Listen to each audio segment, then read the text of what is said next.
Olá a todos. Hoje vamos continuar com o estudo das normas de São Paulo, capítulo 16, tabelionato de notas.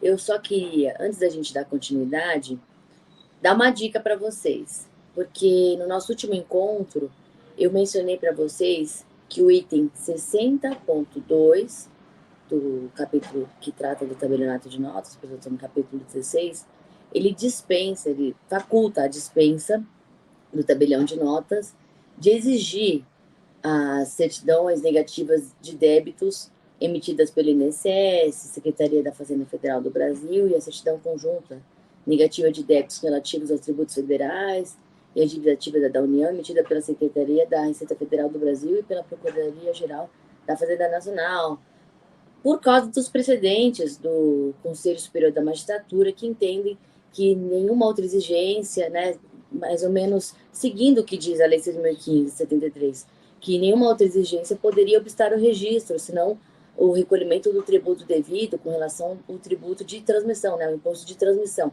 Assim sendo, essas certidões poderiam ser facultativamente dispensadas pelo tabelião de notas para que não seja considerado uma sanção política, para que a pessoa possa lavrar estes atos, enfim. Isso aqui está no 60.2, que não poderia, portanto, o tabelião de notas dispensar a apresentação dessas certidões. No entanto, e vou mostrar para vocês, eu trouxe uma decisão bem recente aqui do nosso estado de São Paulo, da primeira vara, e ela reitera que já era os precedentes também com relação ao registro de imóveis, que embora isso se aplique no tabelionato de notas à dispensa, o que acontece? Na prática, não tem muito efeito, porque chega no registro de imóveis, o registrador de imóveis ele exige. Por qual motivo? Porque o artigo 47 e 48 da Lei 8.202 de 91, ele ainda não foi expressamente considerado inconstitucional e, portanto, ele continua valendo no ordenamento jurídico. E aqui nessa decisão, que também vai ficar no material de vocês, resta claro que, como não há essa dispensa, nem nas normas e nem em lugar nenhum, e a lei exige a apresentação, e há uma responsabilidade também do registrador por esses tributos de maneira solidária, no caso ele não observe essa lei, ele acaba exigindo. Então, na prática, o tabelião de notas pelo capítulo 16 tem essa dispensa, mas igual dispensa não existe nas normas com relação ao registro de imóveis. Então, o registrador de imóveis ele acaba exigindo a CND nesses casos e, portanto, fica com essa dica, que embora o tabelião possa dispensar, e aqui ele reitera o item 117.1, com exceção do recolhimento do imposto de transmissão e a prova de recolhimento do laudêmio, quando devidos, nenhuma exigência relativa à quitação de débitos para com a Fazenda Pública, inclusive quitação de débitos previdenciários, fará oficial para o registro de títulos particulares notariais judiciais. Ou seja, não poderia, portanto, obstar o registro com relação a dívidas, com relação a dívidas de contribuição previdenciária, ou perante a Receita Federal, tributos federais, enfim.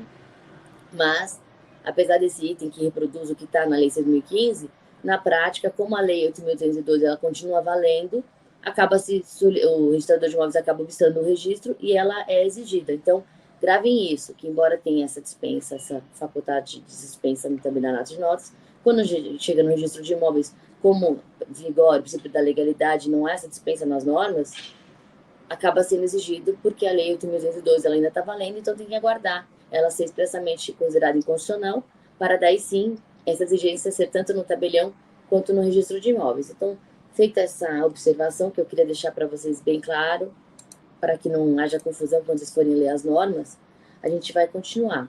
No nosso último encontro, a gente terminou praticamente aqui nessas 3 recomendações que diziam que se por acaso se deparasse com uma situação em que não existe uma verbação de construção na matrícula, ou uma demolição, ou alteração de número do logradouro, o tabelião ele pode lavrar, mas ele recomenda que as partes primeiro regularizem essa situação para depois lavrar o ato notarial competente.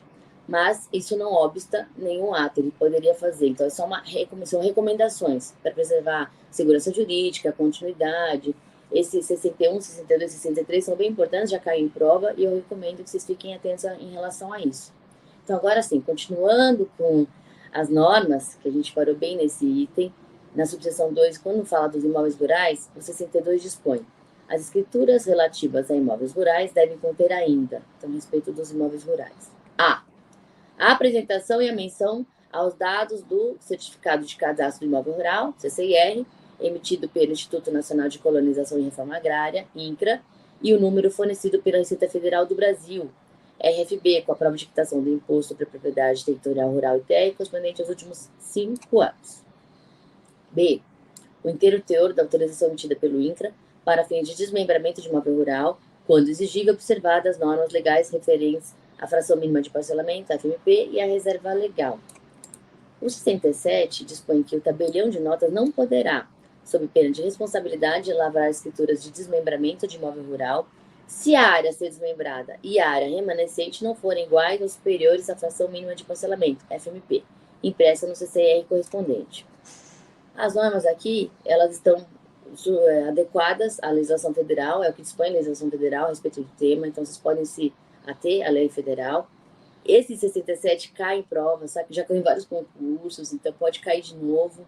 Tabelião de notas, de fato, quando ele se depara com o imóvel rural, ele tem que respeitar o mínimo de fracionamento daquela terra, daquele solo, que vai depender de cada estado. Então, quando ele pega o CCR, ele consegue ver qual é o mínimo, qual é a fração mínima de parcelamento. Ele tem que respeitar. Para fazer esse desmembramento, com exigível, vai ter que pegar a autorização do INCRA também. E esse disposto não se aplica aos casos em que a alienação se destine comprovadamente à anexação a outro imóvel rural confinante e desde que a área remanescente seja igual ou superior à fração mínima de parcelamento.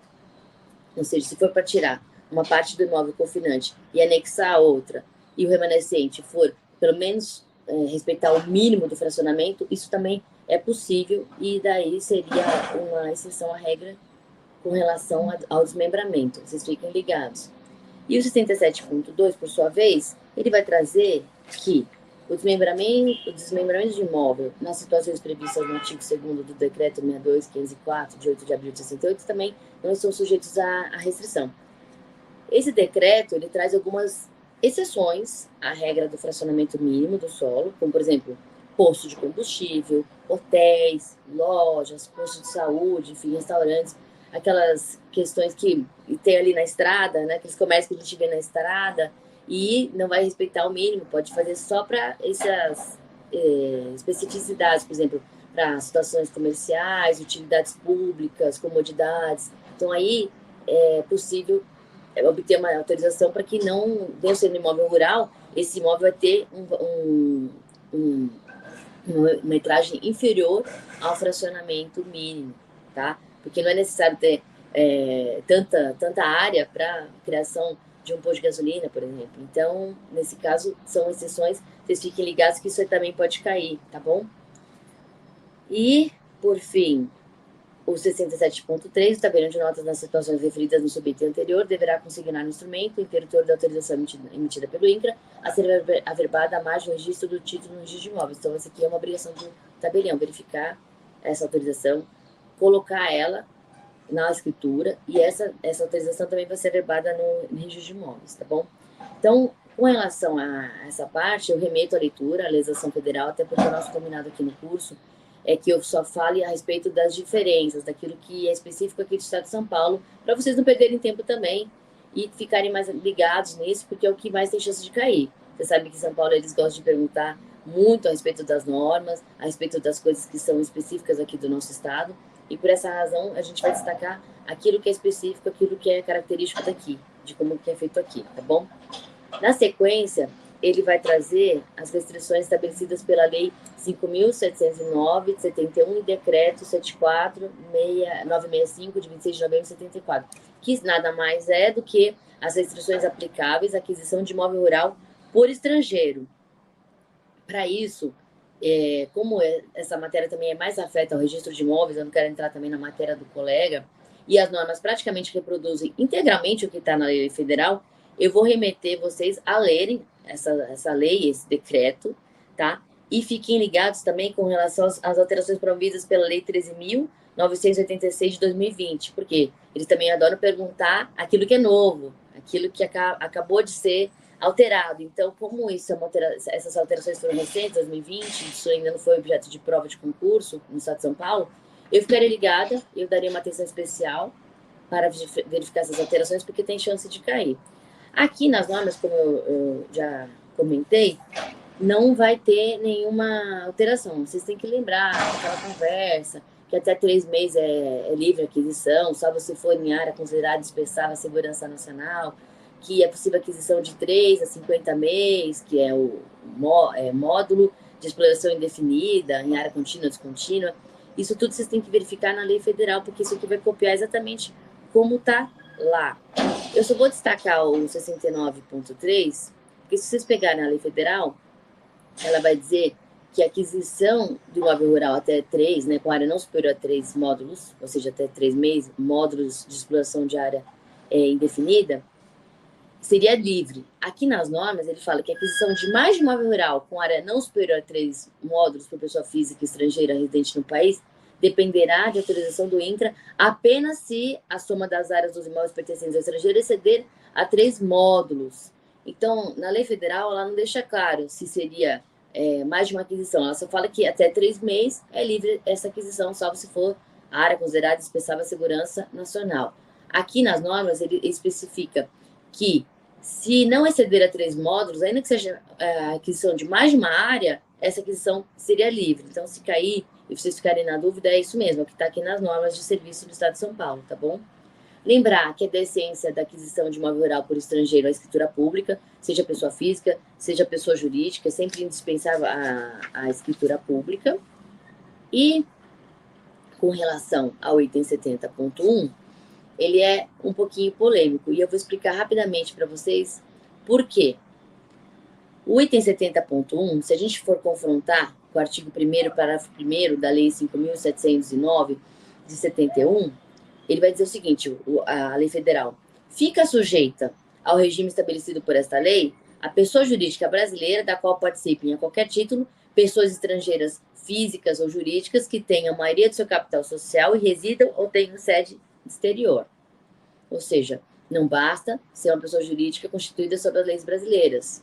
Se ela tiver a participação de capital estrangeiro, seja pessoa física, pessoa jurídica estrangeira, que seria a maioria desse capital e com sede exterior, aí a restrição seria aplicada. Esse é o que fala o artigo 1º, parágrafo 1º. O 70.1, diferente da lei federal, ele diz que a pessoa jurídica brasileira constituída sob as leis brasileiras com sede de administração no Brasil não se sujeita ao regime estabelecido pela Lei 5.709, de 7 de outubro de 71, e pelo Decreto 74.965, de 26 de novembro de 74. Ainda que a maioria de seu capital social e o poder de controle em qualquer uma de suas manifestações pertença a estrangeiros residentes fora do Brasil, ou a pessoas jurídicas estrangeiras sediadas no exterior. Então, veja que eles estão conflitando, tá? E por que aconteceu isso? Porque esse item 70.1, ele foi feito depois que o artigo 171, inciso 1 da Constituição Federal de 88, ele foi revogado. E eu trouxe aqui para ficar mais claro para vocês. Ó, o artigo 171, inciso 1, que está revogado da Constituição Federal, falava: são consideradas empresa brasileira constituída sob as leis brasileiras e que tem sua sede de administração no país. A Lei 5.709, ela entendia que não. Então, a AGU, pelo parecer GQ 22 de 94, entendeu que a lei, o artigo 1º, parágrafo 1º da Lei 5.709 não havia sido recepcionado, porque veio a Constituição Federal e suavizou, né, essa restrição que antes se aplicava. Então, não mais se aplicaria. Então, considerou que não havia sido recepcionado pela Constituição Federal e, portanto, a restrição não mais se aplicaria. Aí, com a revogação do artigo 171 e seus incisos, ou seja, esse parecer ele foi feito com base naquele artigo que foi revogado, artigo 171, inciso 1 da Constituição Federal de 88. Com a revogação desse artigo, e, portanto, dos seus incisos, pela Emenda Constitucional 6 de 95, houve um novo parecer da AGU 01 de 2010, mudando o entendimento, então, pela recepção, ou seja, não, agora com a revogação desse artigo que dava dispensa, agora volta a viger as restrições da Lei 5.709 de 71, tá bom? Só que aí, no terceiro momento, a Corregedoria Geral do Estado de São Paulo emitiu um parecer, em 2010, CG 250-10E, seguindo o novo parecer. Então, continuou aplicando como se tivesse esse artigo 70.1. Ou seja, com a mudança de entendimento da AGU, a Corregedoria Geral do Estado de São Paulo, ele emitiu um parecer de CG 250 de 2010 e seguindo esse novo parecer, no sentido de que, como foram revogados o artigo 171 e seus incisos da Constituição Federal de 88, voltaria a viger o que está disposto no artigo 1º, parágrafo 1º da Lei 5.709 de 71, correto? Foi isso. Só que aí, em 2012, a Corregedoria Geral de São Paulo, ela aprovou um novo parecer de número 461/2012 e que voltou com a redação do item 70.1, dispensando, portanto, os notários registradores de observar as restrições dispostas na legislação federal. Então, está conflitando com a lei federal, está em descompasso. Mas o que acontece? Hoje, esse item 70.1, ele está suspenso pelo STF em sede liminar desde 2016, aguardando a decisão. Então, assim, não creio que vai cair, mas caso vocês forem ler e falar, nossa, mas por que está tão diferente? É porque tem essa polêmica, tá bom? Mas fiquem com a lei federal, até porque esse item ele está suspenso, só tomem cuidado, tá bom? Eu não acho que vai cair, mas só para vocês saberem, só para conhecimento de vocês mesmos. Seguindo, aqui vai reproduzir, falando que a soma das áreas rurais pertencendo às pessoas estrangeiras, físicas ou jurídicas não pode ultrapassar 1/4 da superfície dos municípios, e essa situação é comprovada por certidão no registro de imóveis. Pessoas da mesma nacionalidade não podem ser proprietárias em cada município de mais de 10% da superfície do município. Se vocês pegarem a lei federal, vai falar 40% de 1/4, então só tomem cuidado que está um pouquinho diferente, mas no fim quer dizer a mesma coisa, ou seja, é 10%. E, por fim, eu remeto, portanto, a leitura na legislação federal, dizer que tem um prazo, tanto para aquisição de pessoa física como pessoa jurídica, é o prazo de validade da autorização, que é de 30 dias, dentro do qual deverá ser lavada a escritura, para pessoa física estrangeira. E aqui também para pessoa jurídica estrangeira, mesmo prazo, 30 dias, dentro do qual deverá ser lavrada a escritura. E, inclusive, que a aquisição que violar as prescrições dessa lei, ela é nula de pleno direito. E tanto o tabelião quanto o registrador de imóveis, ele vai responder por esses atos que ele praticar em observância, e é o que termina aqui o último item, dizendo, o 75, tabelião de notas que lavrar a escritura que viole as prescrições legais atinentes à aquisição de imóvel rural por pessoa estrangeira e oficial de registro de imóveis que ia registrar, responderão civil e criminalmente por tais atos. Então, a aquisição é nula de pleno direito, e aquele que alienou deve restituir aquilo que recebeu indevidamente ao que comprou, tá bom? Então, por favor, deem uma lida na legislação federal, porque isso aqui também pode cair, é claro, mas na parte do tabelionato de notas, ela está seguindo exatamente o que está na lei federal. Então, leia a lei federal, só com essas observações que eu fiz, que vai dar tudo certo. Agora, nós vamos seguir aqui para tratar das escrituras de separação, divórcio, inventário e partilha. E aqui é a mesma coisa, para a gente não perder tempo, o que eu vou fazer? Eu vou só dizer aquilo que é diferente, aquilo que está a mais ou diferente da resolução 35 do CNJ, tá bom? Para a gente não perder tempo. Então, 76. O tabelião de notas será livremente escolhido pelas partes, mesma coisa que está na resolução, não se aplicando as regras processuais de competência, nas hipóteses legais em que é admitida a realização de separação de divórcios consensuais, inventário e partilha por via administrativa mediante escritura pública. Então, só lembrar que não se aplicam as regras do processo judicial a respeito de competência, aquilo que está disposto no CPC, é livre a escolha do tabelião de notas, independente da localização dos bens ou domicílio das partes, seguindo o que está na 8935. 77. É facultada às partes interessadas a opção pela via judicial ou extrajudicial. Até aqui está igual à resolução 35, só que a resolução 35 ela ainda acrescenta, podendo ser solicitada a qualquer momento a suspensão pelo prazo de 30 dias ou a desistência da via judicial para a promoção da via extrajudicial. Então, seriam as condições para se promover essas escrituras na via do extrajudicial, que é uma faculdade. Item 78, 78.1, 78.2, exatamente o que está na resolução 35 de 2007 do CNJ. A especificidade aqui do Estado de São Paulo está no 78.3, que dispõe: A certidão da escritura pública da partilha promovida em inventário, separação e divórcio, expedida na forma de traslado, inteiro teor, em resumo ou em relatório conforme quesitos. E por que é diferente? Porque aqui exatamente tem essa permissão de não ter que expedir inteiro teor dessas escrituras, justamente para preservar a intimidade, a privacidade, o patrimônio, para que não seja necessário que toda vez que vai em qualquer órgão tem que se levar todas. Às vezes pensa que é uma pessoa que deixou um patrimônio gigante, com inúmeros imóveis, bens móveis. Então, para que também não fique confuso para aquele que vai recepcionar essa informação, é possível fazer em resumo, ou seja, apenas colocar alguns imóveis que forem afetos a determinada pessoa. Então, vamos supor que sejam diversos herdeiros, e a herdeira A vai lá e fala assim, não, eu quero que faça uma escritura em resumo, dizendo só os imóveis que ficam para mim nessa partilha. Então, assim, se faz um ato que vai, em resumo, ressaltar aquilo que ficou para essa herdeira, ela não vai ter que ter documentação e também à disposição de todos, de toda a partilha, mas só com aquilo que interessa a ela, interesse daquele herdeiro, daquela herdeira, enfim. E ela vai, no órgão competente, realizar o registro. Ou então a pessoa naquele momento não quer registrar todos os bens também, ela é a única herdeira, mas ela quer só uma certidão só com os bens móveis, só com os veículos, para ela levar no Detran. Então é possível fracionar por meio de uma escritura em resumo ou em relatório conforme quesitos, e não só a inteiro teor, tá bom? Que seria a regra. E aqui ele dispõe, abrangendo a totalidade ou contendo indicação de bens específicos conforme for solicitado pelo interessado. Servirá para a transferência de bens e direitos, bem como a promoção de todos os atos necessários à materialização das transferências de bens e levantamentos de valores, Detran, junta comercial, de civis, pessoas jurídicas, instituições financeiras, companhias, etc. Ou seja, aqui está permitindo essa certidão em resumo, em breve relato ou conforme quesitos, para facilitar a vida daquele que vai receber essa informação, e isso torna o ato também válido, plenamente válido, não tem nenhuma diferença, né? Porque tem uma partilha gigante que tem que sempre emitir uma certidão com todos os bens daquela pessoa. Não, pode ser feito dessa forma, facilitando bastante.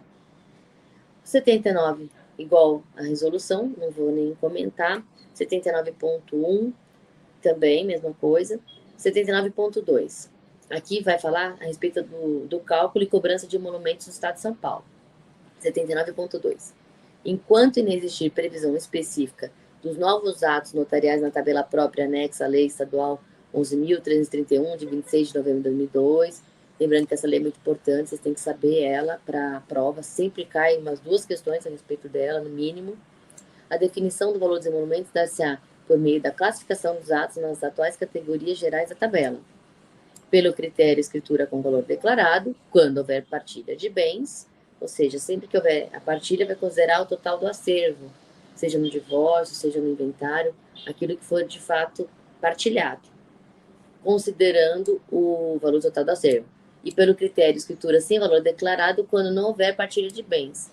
Então, se não houver partilha de bens, vamos supor que tem um divórcio, que não há bens a partilhar. Aí, nesse caso, é uma escritura sem valor declarado, ela tem um preço fixo, e como não vai haver partilha, ela é mais econômica. E, enfim, aí tem que usar esse critério, sem valor declarado, quando não houver bens a serem partilhados. Até porque eles podem fazer essa partilha em outro momento. Então, poderia ser feito só o divórcio, faz só uma escritura sem valor declarado e depois faz essa partilha no momento oportuno. O 79.3 dispõe que, se houver partilha, prevalecerá como base para o cálculo dos emolumentos o maior valor entre aquele atribuído pelas partes e o valor venal. Isso é o que está também na nossa lei de emolumentos e é o que prevalece. Se tiver a parte declarar um valor e o valor venal for superior, vai pegar o maior valor para fim de cálculo dos emolumentos. Sempre a gente vai considerar o maior valor. E, neste caso, o inventário e partilha excluir-se-á da base de cálculo o valor da ameação do cônjuge sobrevivente. Claro, porque a ameação não é adquirida em razão do falecimento do decujus. A ameação ela é adquirida em vida, então não vai ser partilhada. Ela vai ser considerada, ela pode ser mencionada no inventário, é bom que seja feito isso, menção aquilo que é ameação, aquilo que é herança, mas esse valor da ameação, ele não entra para fins de cômputo dos emolumentos, então exclui a ameação da base de cálculo, ok? Na sequência, o item 80 ele reproduz o que está na resolução. 80.1 também. Mas eu só vou me referir a ele para a gente continuar na sequência e explicar a respeito da gratuidade. 80.1. A obtenção da gratuidade dependerá, aqui no Estado de São Paulo, de simples declaração dos interessados de que não possuem condições de arcar com os emolumentos, ainda que as partes estejam assistidas por advogado constituído. Isso é o que está na resolução 35 e as normas também, elas aderem a isso. 80.2. Se o tabelião de notas, motivadamente, suspeitar da verossimilhança da declaração de pobreza, comunicará o fato ao juiz corregedor permanente, por escrito, com exposição de suas razões para as providências pertinentes. Note, o tabelião não precisa cegamente aceitar qualquer declaração de pobreza. Se ele suspeitar dessa verossimilhança, ele pode comunicar, ele deve comunicar ao juiz corregedor permanente por escrito, expondo suas razões. Ele lavra o ato e comunica. Aí depois o juiz corregedor que vai decidir o que vai ser feito, se vai cobrar da parte, enfim, se era caso ou não de gratuidade, é só para ter esse controle. Então, embora a gente saiba que, na prática, a gente tem que aderir à simples declaração, aqui no Estado de São Paulo tem essa peculiaridade. Se o tabelião suspeitar, ele lavra o ato, mas ele comunica para as providências cabíveis, ok? Para o juiz corregedor permanente. Então, tem isso. 81 igual, 82 igual, 83.1. Sempre que nomeado advogado dativo em virtude do convênio de defensoria pública OAB, o tabelião de notas pedirá um segundo traslado do ato notarial, que servirá como certidão de verba honorária nos termos do referido convênio. Então, também, a Estado de São Paulo tem essa peculiaridade de expedir um segundo traslado para comprovar a verba honorária, no caso de advogado dativo, tá bom? Nomeado em virtude do convênio de defensoria pública OAB. E 83.2, nas escrituras públicas de separação de divórcios consensuais, inventário e partilha, devem constar a nomeação e a qualificação completa dos advogados assistentes, com menção ao número de registro e exceção da OAB. Essa aqui parece meio óbvio, né, a qualificação completa, mas se a gente pegar a resolução 35, lá só pede para colocar o nome completo e o número de registro da OAB. Então aqui, não, como o advogado ele comparece nesse ato, intervindo, orientando, aconselhando os seus clientes, ele também tem que ser qualificado de maneira completa, como se fosse uma parte da escritura. 84. É desnecessário o registro das escrituras públicas no livro E, do Civil das Pessoas Naturais, é o que está na resolução, só que a resolução também acrescenta que o TJ deverá promover, no prazo de 180 dias, medidas adequadas para a unificação dos dados que concentrem as informações dessas escrituras no âmbito estadual, possibilitando as buscas, preferencialmente sem ônus para o interessado.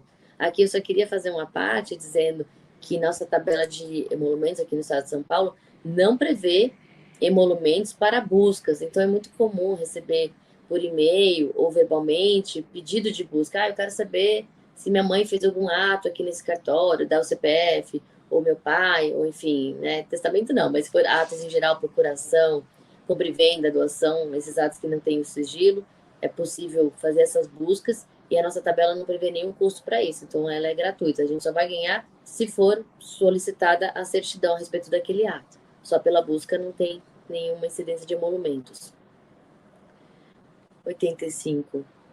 Vai falar que o tabelião de notas, ao atender as partes com a finalidade de lavrar escrituras públicas de separação de divórcios consensuais, deve disponibilizar às partes uma sala em ambiente reservado e discreto. Isso aqui foi uma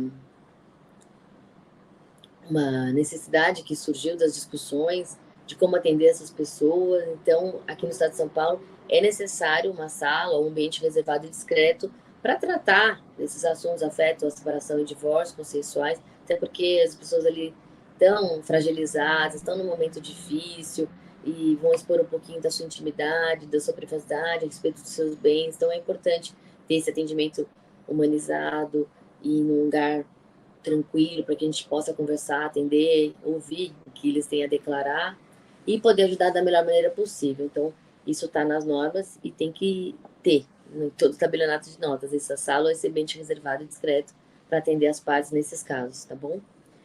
O 86, ele vai dispor a respeito da documentação que tem que ser apresentada e repete exatamente o que está na resolução. Só no item D, certidão de nascimento, outro documento de identidade oficial dos filhos capazes, se houver. A norma fala absolutamente capaz, mas dá na mesma, tá bom? É o mesmo sentido. 87, 87.1, tá na mesma. A diferença é o 87.2. Se comprovada a resolução prévia e judicial de todas as questões referentes aos filhos menores, guarda, visitas e alimentos, o tabelião de notas poderá lavrar escrituras públicas de separação e divórcios consensuais.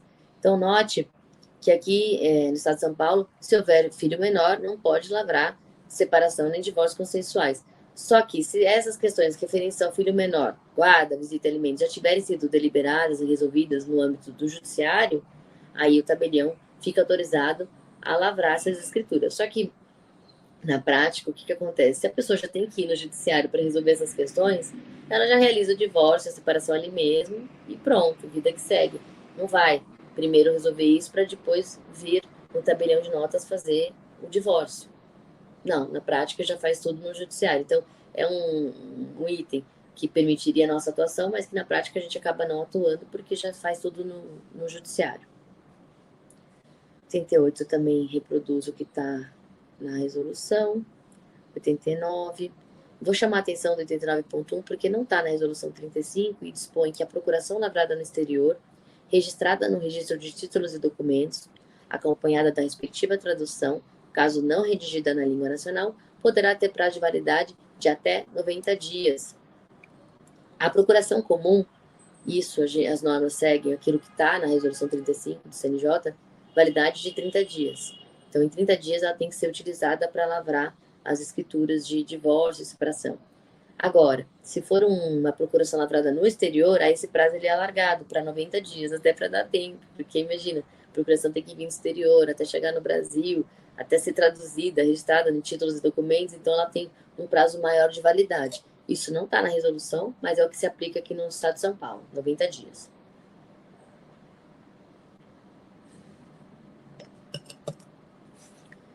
Aqui vai seguir 90, 91, 92, está exatamente copiando o que está na resolução 35. O 93 vai chamar a atenção que na separação e divórcio consensuais por escritura pública, as partes podem optar em partilhar os bens e resolver sobre a pensão alimentícia a posteriori, então aquilo que a gente falou. Pode ser feito o divórcio primeiramente, no primeiro momento, as partes falam nesse momento eu só quero me divorciar. E depois a gente vai ver a respeito dos bens e da pensão. Tudo bem, mesmo que haja bens a partilhar, elas não estão obrigadas a partilhar naquele momento. Então, é feito no primeiro momento só o divórcio e depois eles resolvam a respeito da partilha e da pensão alimentícia se houver, tá bom? Isso está expresso aqui nas normas. O 97 explica que a escritura pública de separação e divórcio consensuais, quanto ao ajuste do nome de casado, pode ser retificada mediante declaração unilateral do interessado na volta ao uso do nome de solteiro em nova escritura pública, com assistência de advogado. Essa prática, ela estava valendo até a vigência da Lei 14.332 de 2022, que facilitou, de certo modo, a pessoa que se divorciou, mas continuou com o nome de casada, e depois ela queria voltar a usar o nome de solteiro. Por quê? Porque agora ela pode ir direto no registro civil das pessoas naturais, não precisaria retificar essa escritura, não precisaria da ciência de advogado, ela sozinha vai lá e declara que ela deseja voltar a usar o nome de solteiro, uma declaração lateral direto no registro civil, que já vai produzir os mesmos efeitos. Então, embora esse item ainda esteja expresso na resolução 35 e ainda esteja aqui nas normas, só lembrar que na atualidade, em razão da vigência da Lei 14.332 de 2022, é muito mais fácil que as partes sejam orientadas diretamente no registro civil. E entendo eu que essa seria a providência a ser tomada por qualquer tabelião de notas a respeito disso. Se deparar com uma situação dessa, fala, não, vai direto no registro civil e já resolve lá, que é mais simples, é mais fácil, até porque a gente tem que orientar o jeito mais econômico da pessoa, né, módico da pessoa atingir a mesma finalidade. Então, já que tem essa previsão nova, parece-me que o mais acertado seria já orientar diretamente no registro civil para fazer essa alteração. O tabelião deverá recusar motivadamente, por escrito, a lavratura de escritura de separação de divórcios consensuais, se presentes fundados indícios de fraude à lei, de prejuízo a um dos cônjuges ou dúvidas sobre as manifestações de vontade. Sobre isso, a gente já verificou que as normas, elas têm essa preocupação e elas permitem que o tabelião, sempre que se deparar com uma situação dessa, de não estar seguro a respeito da manifestação de vontade, sobre aquilo que as pessoas estão fazendo, sobre a rigidez do ato, ele pode se recusar, desde que motivadamente por escrito. E aqui não é diferente, aqui tem mais uma disposição ratificando essa possibilidade do tabelião chegar ao final e não lavrar este ato. E o único destaque é que aqui nas normas falam se presentes fundados indícios de fraude à lei. Se vocês pegarem a resolução, não tem isso, tá? Só prejuízo a um dos cônjuges ou dúvidas sobre manifestações de vontade. Então, só fiquem atentos. Se cair na prova, indícios de fraude à lei, está nas normas. Também é um dos motivos que podem ensejar a não lavratura do ato. Bom, com relação à separação consensual, gente, a gente tem essa polêmica se ainda existe, subsiste separação consensual, tem gente que fala que não existe mais, tem gente que diz, né, só vale o divórcio direto, não mais se aplica, mas está aqui, está nas normas, ainda vigora, e na prática a gente não faz, a gente faz só o divórcio direto mesmo, ou a conversão de separação e divórcio, mas isso aqui está igualzinho ao que está na resolução 35 de 2007 do CNJ, por isso que eu nem vou repetir o que está lá. O item 100 é igual, o 100.1 também, tudo idêntico ao que está na resolução. Eu anotei aqui, eu verifiquei, está exatamente como está. O meu destaque vai partir para o item 103. Na escritura pública de restabelecimento, deve constar de modo expresso que em nada prejudicará o direito de terceiros adquirido antes e durante o estado separado, seja qual for o regime de bens. Isso aqui é específico do estado de São Paulo. Se por acaso cair na prova, fiquem atentos, que realmente é o que está expresso nas normas. Tá bom? Aqui também fala que pode ser feito por procuração. E aqui o 104.1, quando ele remete à hipótese do 89.1, é a questão da procuração lavrada no exterior, que teria aquele prazo de validade de 90 dias. Tá bom? Só para vocês, quando fizerem a leitura, já remeter a esse item, já se lembrar que tem que traduzir, registrar em outros documentos, e ela vai ter validade alargada para 90 dias. Com relação às disposições referentes ao divórcio consensual, também está idêntico à conversão, separação em divórcio, que pode manter as mesmas condições ou alterar. E o 105.1 cai sempre em prova, já cai em diversos concursos. Então, vamos só fazer uma breve leitura. Ó. A conversão da separação judicial em divórcio é dispensável a apresentação de certidão atualizada do processo judicial, bastando a certidão da averbação da separação no assento de casamento. É muito comum cobrar nas provas assim, que tem que apresentar a certidão atualizada. Não, é dispensável, tá? Basta a averbação da separação no assento de casamento para se promover essa conversão, ok? Aqui, então, a gente agora vai entrar nas disposições referentes ao inventário. Item 106.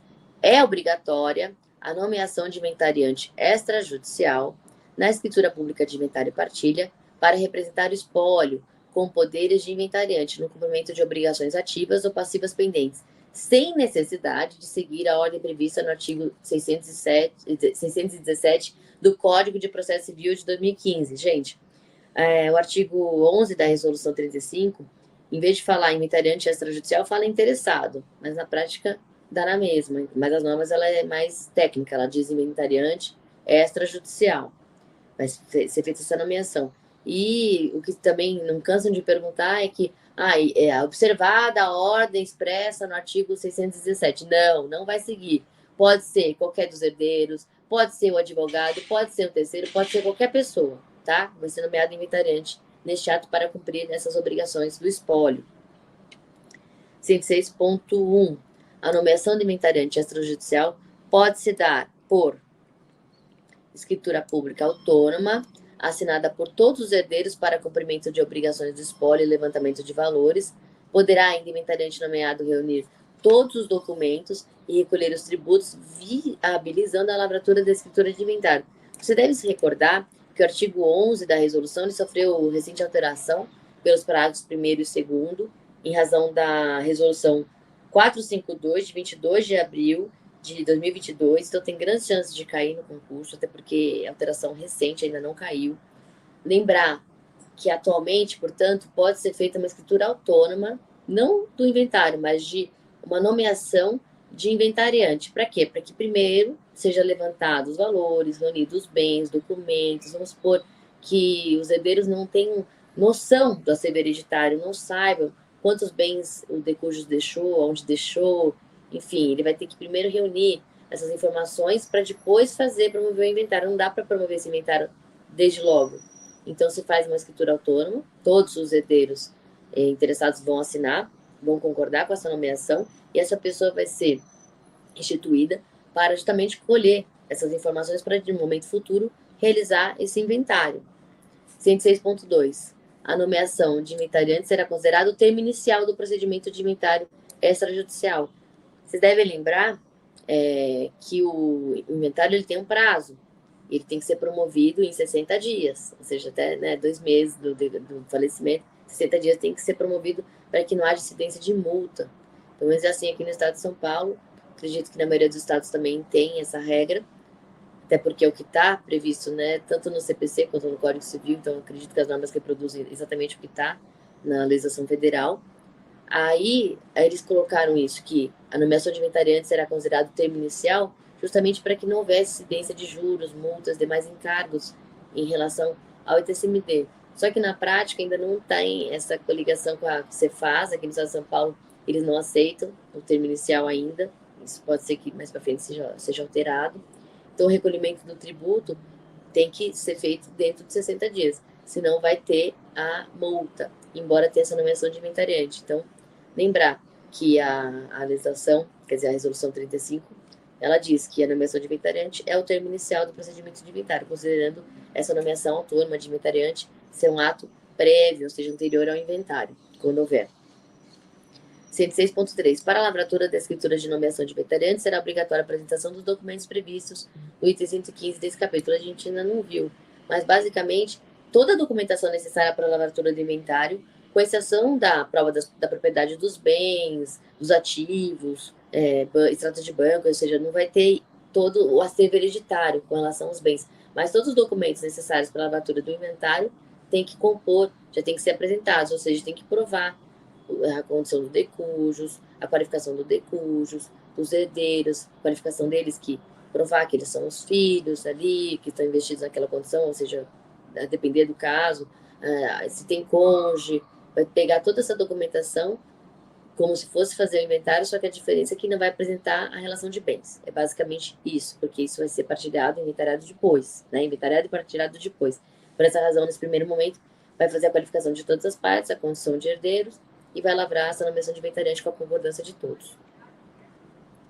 106.4.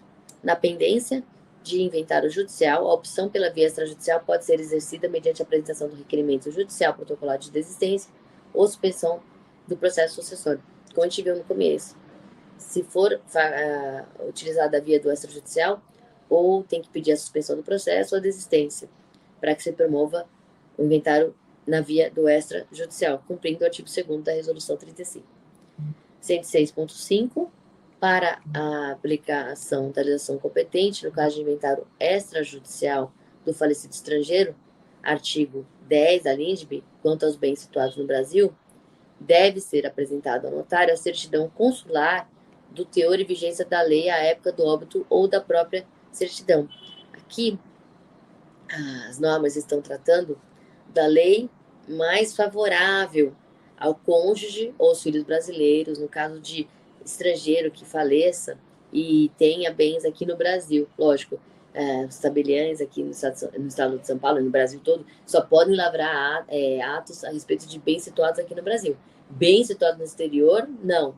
Pode até mencionar que existe, mas não pode inventariar, não pode partilhar esses bens. Isso aí fica de competência do outro estado, do outro país, que é soberano. Então, vai aplicar a legislação daquele país. Agora, com relação aos bens situados aqui no Brasil, que aí sim, nós estamos autorizados a fazer esse inventário, pode ser que as partes queiram que se aplique a lei pessoal do decurso, cumprindo o que está no artigo 10, parágrafo 1º da LINDB. Aí o que faz? Tem que provar essa lei, porque o tabelião daqui não vai saber qual é a lei que se aplica naquele país. Então, ele vai aplicar, vai apresentar a certidão consular do teor e vigência da lei à época do óbito da própria certidão, comprovando qual é a lei aplicável para a partilha nesse caso, tá bom? Só lembrar disso para que, caso caia, você já tenham esse conhecimento e façam esse link com a LINDB. Eu vou encerrar o nosso encontro por aqui para a gente continuar a respeito do inventário no item 107 seguintes, já que é um conteúdo bem denso, a gente tem que ver isso aqui com carinho, com cuidado. Então, a gente retorna na próxima aula. Obrigada.